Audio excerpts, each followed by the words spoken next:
इस वक्त हमारे साथ हैं पूर्व केंद्रीय मंत्री अरविंद नेताम जी, और अभी इन दिनों राजनीतिक गलियारों में इनकी चर्चा है क्योंकि इन्हें संघ से बुलावा आया था। उनके प्रशिक्षण वर्ग में ये मुख्य अतिथि के तौर पे गए थे। इनसे जानते हैं कैसा रहा अनुभव।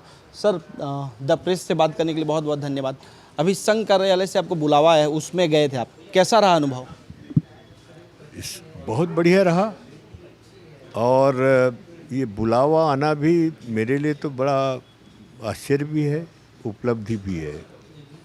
और मैं संघ के लोगों को कहा, धन्यवाद दिया कि मेरी जो सेवाएं रही हैं राजनीति के अलावा भी 60 साल तक समाज को प्राथमिकता के ले करके मैं अपने ढंग से काम करता रहा, उसकी रिकॉग्निशन या उनकी मान्यता आप लोगों ने किया, ये बहुत बड़ी बात है जो किसी ने नहीं किया।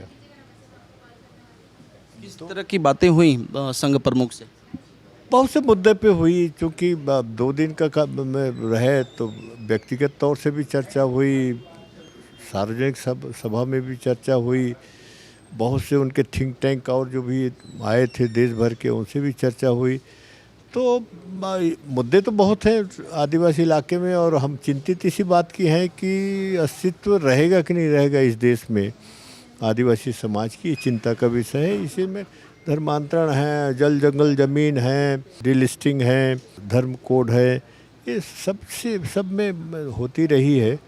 और ग्रामीण अर्थव्यवस्था खतरे में है जलवायु परिवर्तन की वजह से, इसमें भी चर्चा हुई है।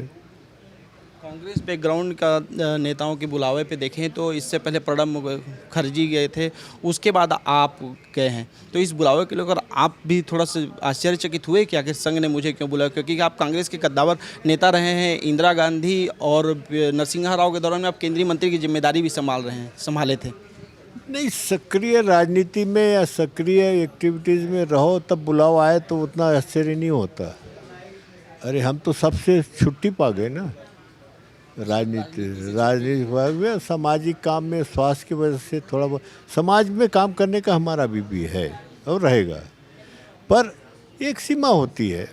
और इस स्टेज में कहीं ना कहीं हमारी आंकलन तो किए होंगे लोग, तब बुलाए ना, तो आंकलन करना ही हमारे लिए बहुत बड़ी बात है जो कोई किसी ने नहीं किया। क्या अरविंद नेताम भाजपा का दामन थामने वाले हैं क्या?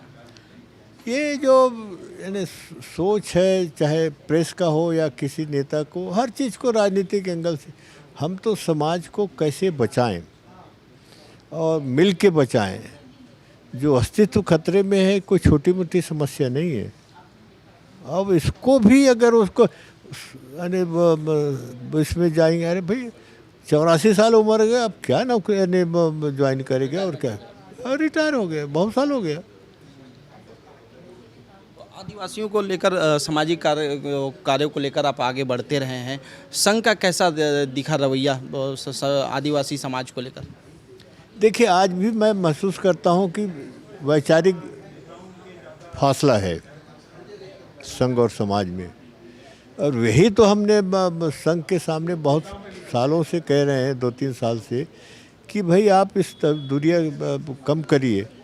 और मैं ऐसा मान के चलता हूं कि पहली बार हमको बुला के समाज की बात को संघ पहली बार इन्हें सुनने का मौका मिले या चर्चा करने का मौका। नहीं तो उनके अपने जो प्रतिनिधि होते हैं, उनके संस्था के होते हैं, वो तो उन्हीं के माइंड के होते हैं। डीलिस्टिंग पे बात हुई क्या संघ प्रमुख से कि उनका किस तरह का रवैया रहेगा? दिल्ली से हम उसके पक्ष में हैं, उसके पक्ष में हैं, मैं बता दिया है दिल्ली से पक्ष। ये थे हमारे साथ अरविंद नेताम, जो कि पूर्व केंद्रीय मंत्री रह चुके हैं। उन्होंने साफ कह दिया है कि संघ में जाने का मतलब ये नहीं है कि मैं अब कहीं किसी और पार्टी या खास करके भाजपा में जाने वाला हूँ, क्योंकि इन्होंने खुद से कह दिया है कि मैं 84 वर्ष का हो गया हूँ और अब मैं रिटायरमेंट लेने वाला हूँ। वीडियो जर्नलिस्ट सुरेश के साथ अजय सोनी, द प्रेस हिंदी, रायपुर।